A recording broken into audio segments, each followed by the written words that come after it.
జై శ్రీరామ్. శ్రీమాత్రే నమః. శ్రీ గురుభ్యో నమః. 2024 సంవత్సరం ద్వాదశ రాశుల వారి రాశి ఫలితాలు. ద్వాదశ రాశుల వాళ్ళకి మరియు ద్వాదశ లగ్నాల్లో పుట్టిన వారికి ఈ మాసం యొక్క రాశి ఫలితాలు ఎలా ఉన్నాయి, మాస ఫలితాలు ఎలా ఉన్నాయి అన్న అంశాన్ని మనం పరిశీలిద్దాము. అయితే ఈ విషయాలు తెలుసుకోవడానికి ముందుగా గోచరంలో గ్రహస్థితులు. మేషరాశిలో గురు భగవానుడు సంచారం చేస్తూ ఉన్నాడు. కన్యా రాశిలో కేతు భగవానుడు సంచారం చేస్తూ ఉన్నాడు. ధనుసు రాశిలో కుజ భగవానుడు శుక్ర భగవానుడు సంచారం, కుజ శుక్రుల సంచారం జరుగుతూ ఉంది. అలాగే మకర రాశిలో బుధ భగవానుడు సంచారం జరుగుతూ ఉంది. సూర్యనారాయణ మూర్తి సంచారం జరుగుతూ ఉంది. ధనుసు రాశిలో ఉన్న కుజ భగవానుడు ఈ నెల 5వ తారీఖు నుంచి, అంటే ఫిబ్రవరి 5వ తారీఖు నుంచి ధనుసు రాశిలోంచి మకర రాశిలోకి ఆయన ప్రయాణం మార్చుకుంటున్నాడు, మకర రాశిలోకి వెళ్తున్నాడు. శుక్రుడు ఈ నెల 18వ తారీఖు నుంచి ఈ నెల 12వ తారీఖు ఆయన మకర రాశిలోకి ప్రవేశించబోతున్నారు. అలాగే బుధుడు ఈ నెల 21వ తారీఖు నుంచి మకర రాశిలో ఉన్న ఆయన కుంభరాశిలోకి వెళ్తూ ఉన్నారు. సూర్యనారాయణ మూర్తి ఈ నెలలో 14వ తారీఖు నుంచి కుంభరాశిలోకి ప్రయాణం చేస్తున్నారు, మకర రాశి నుంచి కుంభరాశిలోకి ప్రయాణం చేస్తున్నారు. రాహు భగవానుడు మీనరాశిలో సంచారం చేస్తూ ఉన్నాడు. ఈ మాసము ఒక ప్రత్యేకమైన గ్రహస్థితి చోటు చేసుకోబోతుంది ద్వాదశ రాశుల వాళ్ళకి మరియు ద్వాదశ లగ్నాల్లో పుట్టిన వాళ్ళకి. ఆ ప్రత్యేకమైన గ్రహస్థితి ఏంటంటే సూర్యనారాయణ మూర్తి మరియు శనీశ్వరుడు ఈ నెల 14వ తారీఖు నుంచి ఒకటే రాశిలో సంచారం చేస్తూ ఉన్నారు. ఒకటే రాశిలో వాళ్ళిద్దరు సంచారం, వాళ్ళిద్దరూ కూడా తండ్రి కొడుకులు, మనందరికీ తెలుసు. అయితే ప్రతి సంవత్సరం కూడా సూర్యనారాయణ మూర్తి ఒకసారి ఒక నెలలో శనీశ్వరుని కలుస్తూ ఉంటాడు. అంటే ఏ రాశిలో ఉన్నా ఆయన రాశి నుంచి వెళ్తాడు కాబట్టి వాళ్ళిద్దరు కంజంక్షన్ తటస్థిస్తున్నాయి. ఈ సంవత్సరము ఈ కలయిక చాలా ప్రాధాన్యత సంచరించుకుంది.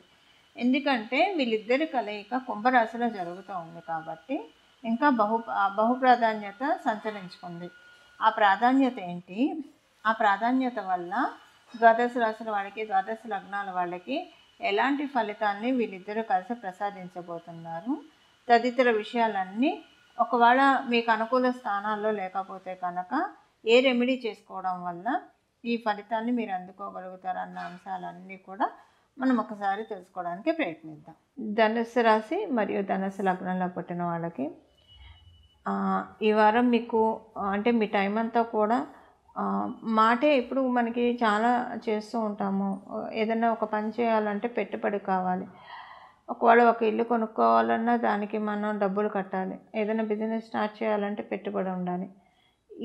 ఈ నెల ఈ మాసంలో మాటే పెట్టుబడి అన్న చందంలో మీకు చాలా అంటే కొన్ని ముఖ్యమైన పనులు మీ మాటల ద్వారా కావచ్చు, లేదా ఎవరైనా పలుకుబడి కల వ్యక్తుల మాట సహాయం వల్ల కావచ్చు, జడంగా పడి ఉన్న పనులు ముందుకు వెళ్ళడానికి, వేగంగా సాగడానికి జడత్వాన్ని వదిలి బహుచక్కటి అవకాశం ఉంది.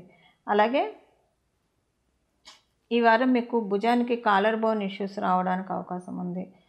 షోల్డర్ పెయిన్ కావచ్చు, మోకాళ్ళ నొప్పులు కావచ్చు, ఇలాంటివి ఏవైనా రావడానికి మీకు కావచ్చు, లేదా మీ ఇంట్లో వాళ్ళకి కొంత అవకాశాలు కనిపిస్తూ ఉన్నాయి.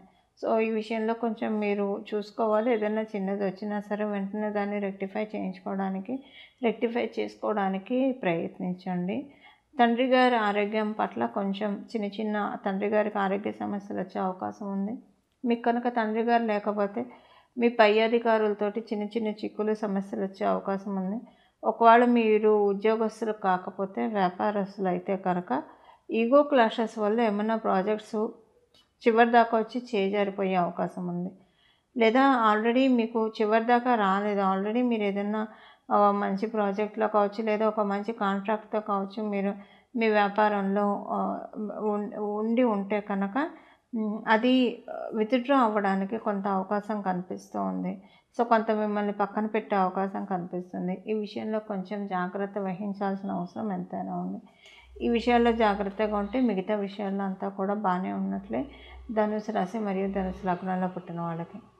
ఈ గోచర గ్రహస్థితుల రీత్యా ద్వాదశ రాశుల వాళ్ళకి ఎలాంటి ఫలితాలు వర్తిస్తాయి అన్న విషయాన్ని మనం తెలుసుకుందాం.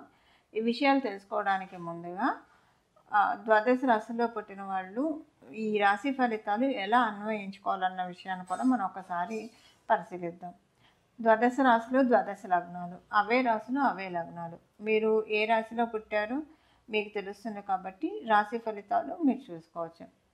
ఒకవేళ మీ అదృష్టవశాత్తు మీ ఇంట్లోని పెద్దలు కావచ్చు, ఎవరైనా జ్యోతిష పండితులు ఎవరైనా సరే మీరు ఏ లగ్నంలో పుట్టారో మీకు తెలిస్తే కనుక మీరు ఏ లగ్నంలో పుట్టారో ఆ రాశి యొక్క ఫలితాలు మీరు తెలుసుకోండి. మేష లగ్నం నుంచి మీన లగ్నం వరకు మీరు ఏ లగ్నంలో పుట్టారో, ఏ రాశి మీరు పుట్టినప్పుడు లగ్నమైందో ఆ రాశి ఫలితాలు కూడా మీరు చూసుకోవడానికి ప్రయత్నం చేయండి.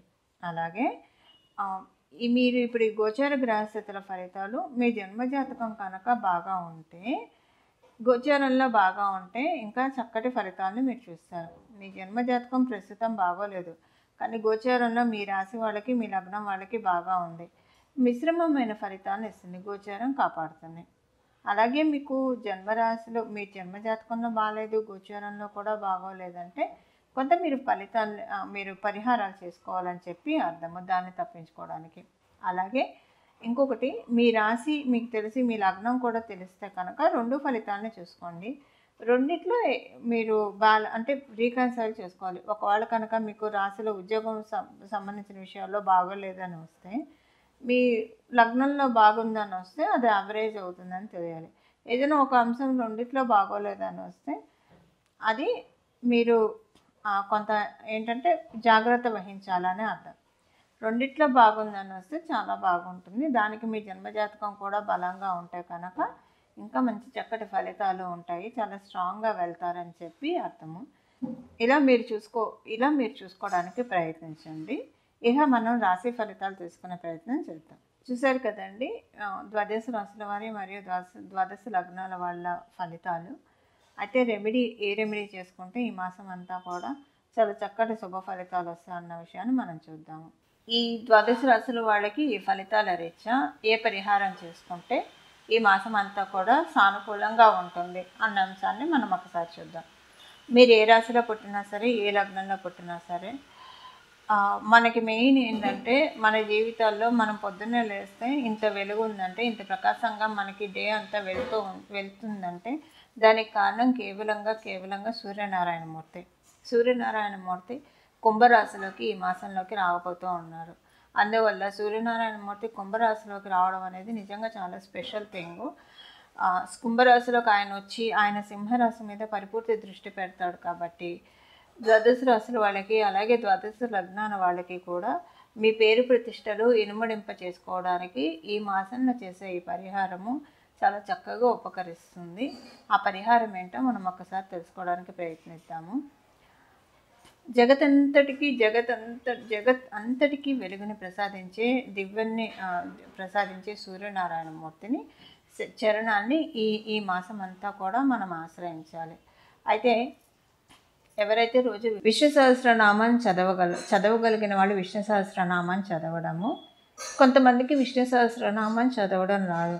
అలాంటప్పుడు మనందరికీ తెలుసు, అందులో ఉన్న చిన్న శ్లోకము శ్రీరామ రామ రామేతి రమే రామే మనోరమే సహస్రనామ తత్తుల్యం శ్రీరామనామ వరానని. ఈ శ్లోకాన్ని చదువుకున్నా కూడా పూర్తి విష్ణు సహస్రనామాలు చదివిన ఫలితం మనకు వస్తుంది. ఇది చదవడం కన్నా ప్రయత్నించండి. సూర్యనారాయణమూర్తి చాలా బలంగా ఉన్న ఈ సమయంలో, అంటే సింహరాశి మీద ఆయన పరిపూర్తి దృష్టి పెట్టిన ఈ శుభ సందర్భంలో అందరూ కూడా శ్రీరామచంద్రమూర్తిని ఎంత బాగా ఆరాధిస్తే అంత చక్కటి శుభ ఫలితాలు వస్తాయి. ఎందుకు శ్రీరామచంద్రమూర్తి అని చెప్తున్నానంటే, ఇక్ష్వాకుల వంశానికి చెందినవాడు శ్రీరామచంద్రమూర్తి. ఇక్ష్వాకుల వంశానికి దైవము, కులదేవత, అధిదైవము సూర్యనారాయణమూర్తి. అందువల్ల మనం ఈ మాసం అంతా కూడా సూర్యనారాయణమూర్తి ఇచ్చే చక్కటి శుభ ఫలితాన్ని మనం అందుకోవడానికి, మంచి పేరుని సంపాదించుకోవడానికి, సంఘంలో గౌరవ మర్యాదలు సంపాదించుకోవడానికి, దీనికంతటికీ కూడా ఈ నెలంతా కూడా శ్రీరామచంద్రమూర్తి ఆరాధన చేయడము, విష్ణు సహస్రనామాలు చదవడము, మీ ఇంటి దగ్గర కనుక శ్రీరామచంద్రమూర్తి ఆలయం ఉంటే ఆలయ సందర్శనం చేయడము, ఇవన్నీ చేయగలిగితే కనుక చాలా చక్కటి శుభ ఫలితాలు ఈ మాసంలో మీకు అందడానికి చాలా చక్కటి అవకాశం ఉంది.